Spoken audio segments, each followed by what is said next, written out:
Good morning, pre-algebra. It is a happy Thursday, and here is a new section. Now here is our joke for today. What does a ghost wear while it's raining outside? What does a ghost wear while it's raining outside? Well, a ghost wears boots.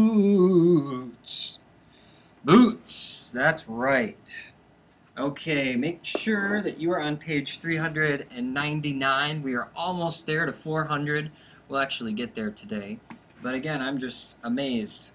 We're 400 pages through the math book. You have learned 400 pages worth of math this year. Pretty insane, and we got tons more to go. So what we're moving on today is something called functions. Now this is something that I had a really hard time with when I was in school. So it is I expect it to be challenging, but we can overcome challenges, we can get through this, and we may need to spend a day or two extra talking about it. So today's instruction is actually going to be kind of long, and it's going to be overwhelming, so you got to bear with it, but this is what we got to get through. A lot of this stuff you will recognize. It's very similar, but we're just putting a lot of new words to things. So here's our first thing right here, is that you're going to start seeing f of x. What that means, it means the function of x. And really, when you see f of x like this, what it really means is y.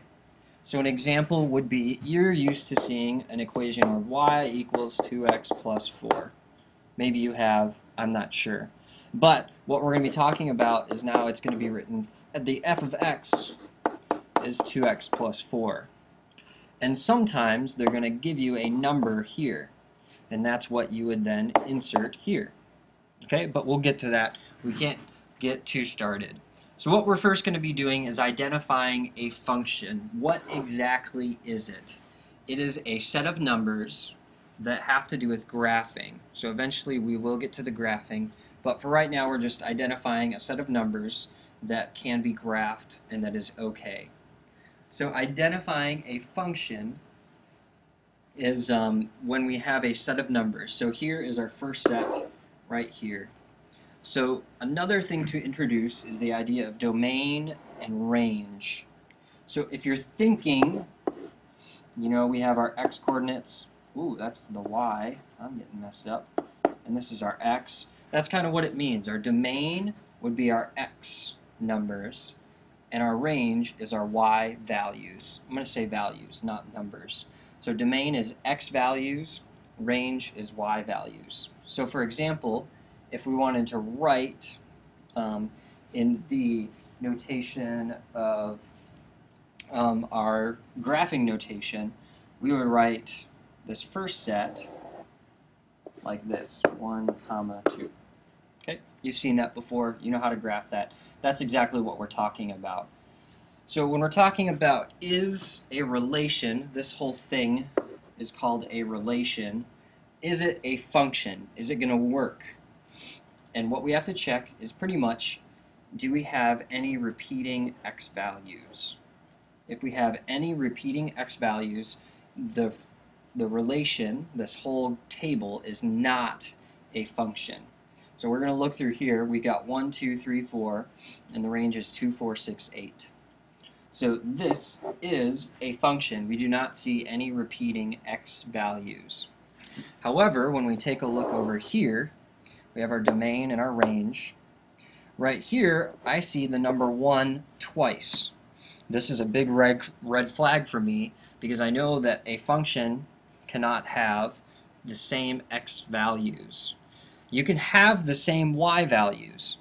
So for example, if I were to have 1 over here and 4 over here and then 2 and 4 over here, that is still okay. But right here we have repeating x values.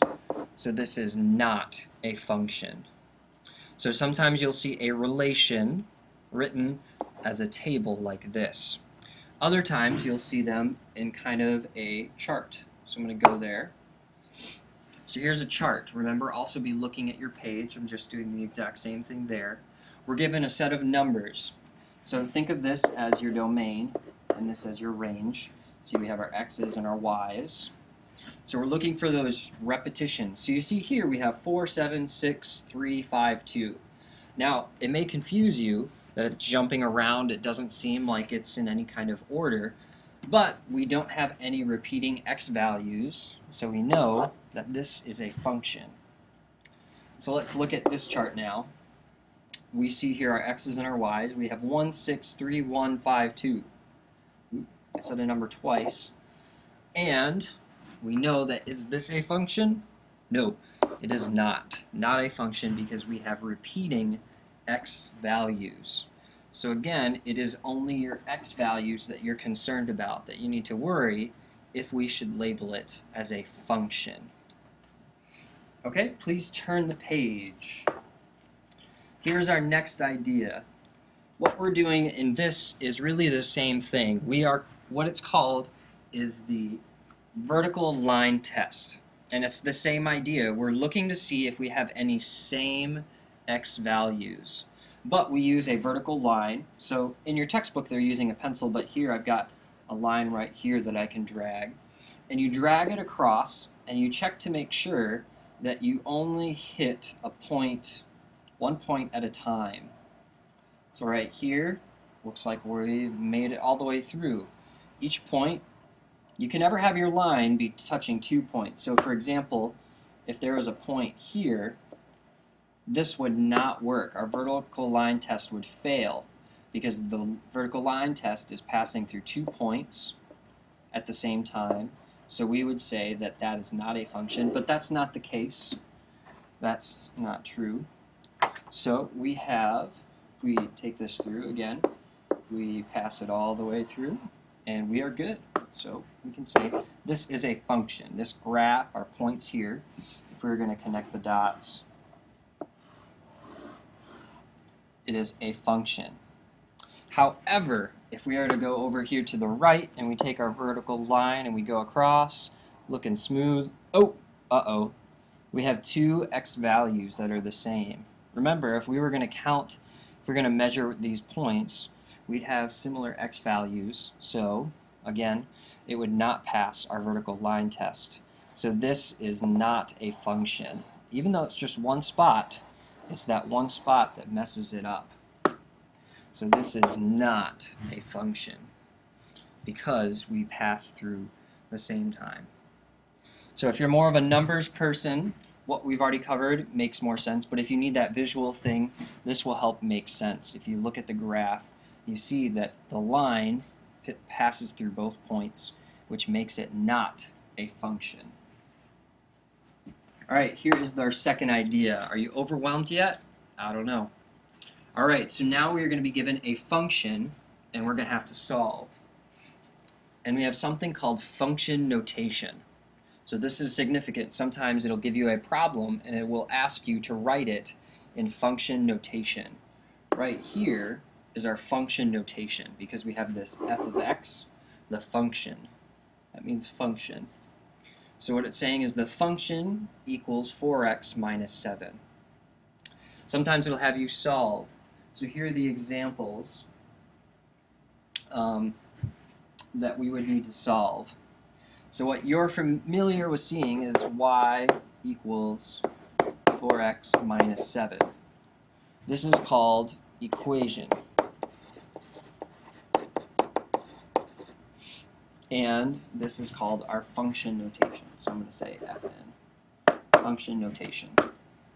Alright, so we're going to solve now. So it's saying here is our function, and they're going to give us a number, the f of 5. So if you see, 5 is replacing the x, so you would do exactly that. Wherever we have an x, we plug in a 5. So here's how we would write it. We would write the f of 5 equals 4 times 5 minus 7. Okay, so we continue. The f of 5 equals, we got to do a multiplication first, then 27. So we would then finish off by saying our function of 5 equals 27.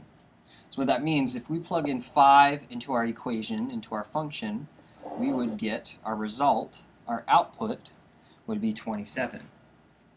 Alright, we can also do another number. We have negative 6. So we're doing our same thing. 4x minus 7. So wherever we have an x, we plug in negative 6. So we still have 4 times negative 6 minus 7. We have negative 24 minus 7. And we would get our function of negative 6 equals negative 31. So what that means is that we can plug in any kind of different numbers. We could plug in any number into our function and we would get a solution. So this is kind of similar to algebra, except we're not really solving for x. They're giving us x when we find the answer. Okay? So if you got questions, please let me know, but I'm going to keep moving on. Here is the last thing that we're going to cover, and this is kind of difficult. So what you're asked to do is find the independent variable and the dependent variable. So what here is I've underlined them to try to have the wording help make sense. The first thing for me that's easiest is to think about your dependent variable. And I underline depend because this number depends on the independent variable, the IV. That's what I'm calling it. So this number means, well, the answer for this number depends on whatever the other number is, which is the independent variable, which is always, or most of the time, our x. This is what could change.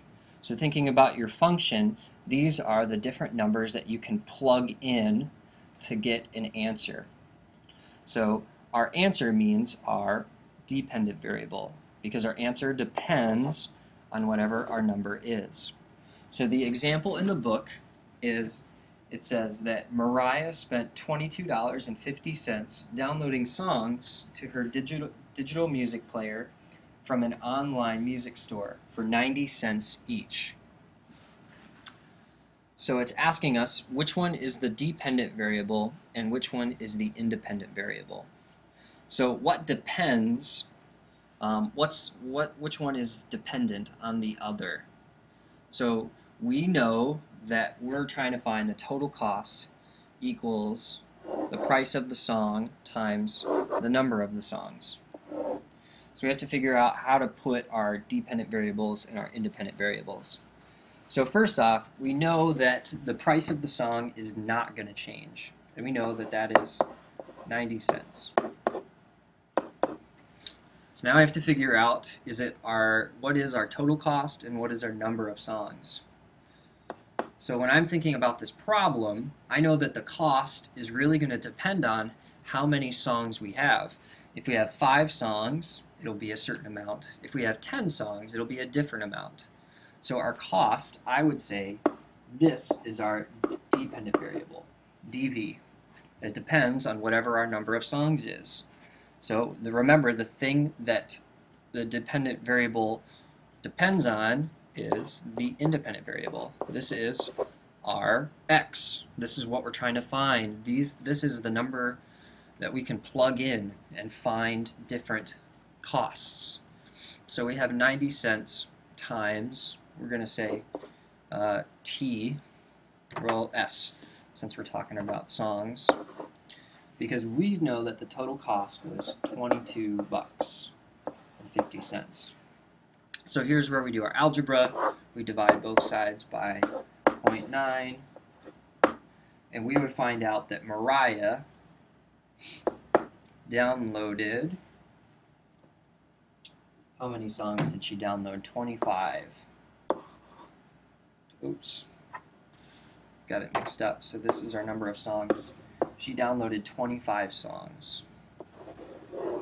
Okay, so this is where our algebra comes into play, how that can help you. But remember, dependent variable and independent variable. Independent variable is our x, what can change, what are the different numbers you can plug in. And our dependent variable really depends on what that number is. Okay, so I'm almost about to run out of time. Again, I know this is overwhelming. It could be a lot of information. You can always rewatch parts of it and always ask for help. You can do this. You can make it. All right. I will see you in real life.